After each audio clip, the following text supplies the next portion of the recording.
Technology is reshaping the world, and I believe that women should be a part of this global transformation and innovation.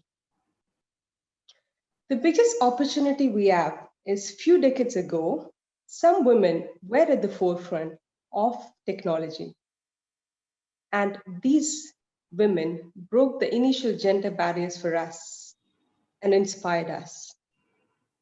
The world's first computer programmer, the inventor of the hybrid batteries for the hybrid vehicles, were women.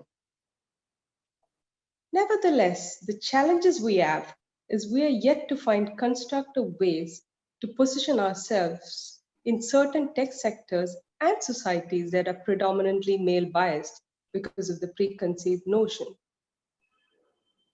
Well, it's all about determination. The only limits we have are the ones we impose on ourselves. Thank you.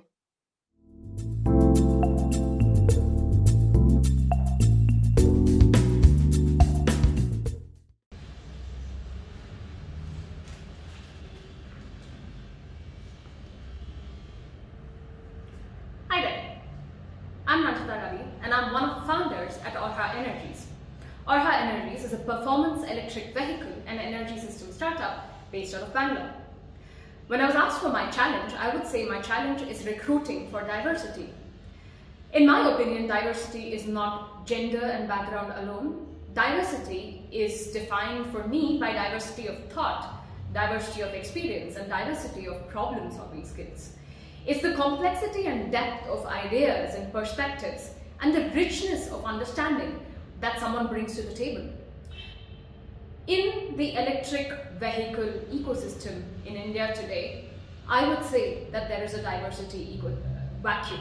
There is a vacuum in the diversity. For women or anyone trying to enter the startup segment, especially something as competitive and challenging as electric vehicles, I would say learn like I have from Yoda. Do or do not. There is no try. Stay technically relevant. The technology is changing every day, literally. Read, communicate, start side projects. And I would say that fear is the path to the dark side. Be fearless in your applications. You might be from a different industry, but that might be very relevant. Your skill sets might be very relevant to the electric vehicle sector. Be fearless in your applications, in your interviews. Talk to people you're afraid to talk to. Ask them to be your mentors. The greatest teacher failure is start more side projects, start that blog, start that podcast, write more. Get the mindset that problems are opportunities and that no decision, even career decisions, no decision is permanent. I would say apply more, try more, and if you are someone who's interested in electric vehicles, do apply to Orha Energies. Thank you.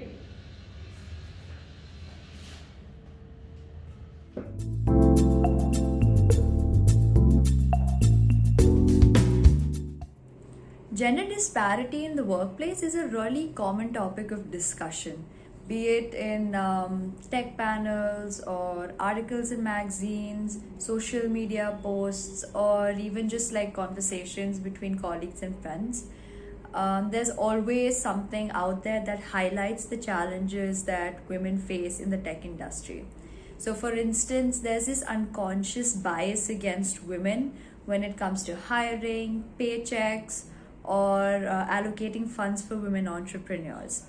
Then also there's the challenge of balancing family life with work life. Also, there's this confidence gap between men and women when it comes to their skills.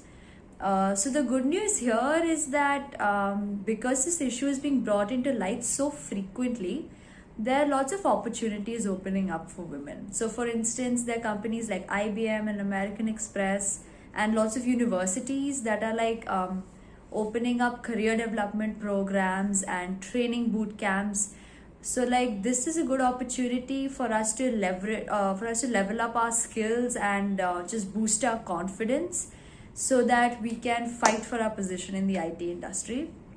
And secondly, we should really leverage networking sessions, especially women networking sessions, because this is a really good opportunity for us to interact with other women in tech, so that we can look up to them, and they are people who are just challenging the status quo and like putting themselves out there in the field. So like, we'll be inspired and motivated to do the same, and the day is not far away when we can prove to the world that women are no less competent than men.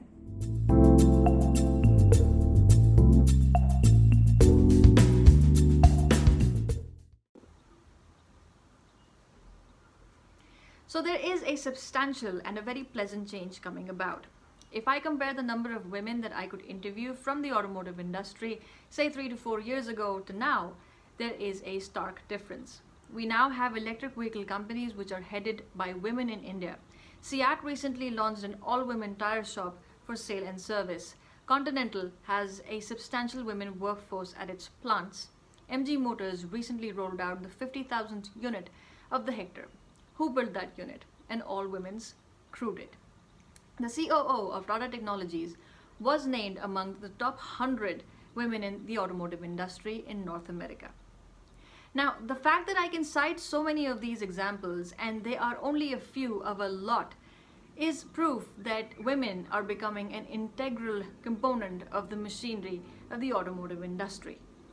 And it's not just about the automotive industry. How proud have we been of women like Kalpana Chawla, Sunita Williams, of women like Margaret Hamilton? That woman's code helped humanity get to the moon. And the women's team that helped India's Mangalyaan fly to Mars. This is proof that women are capable of incredible feats in a technological environment. Imagine if men and women across industries, across the globe, combine forces. Great things can happen.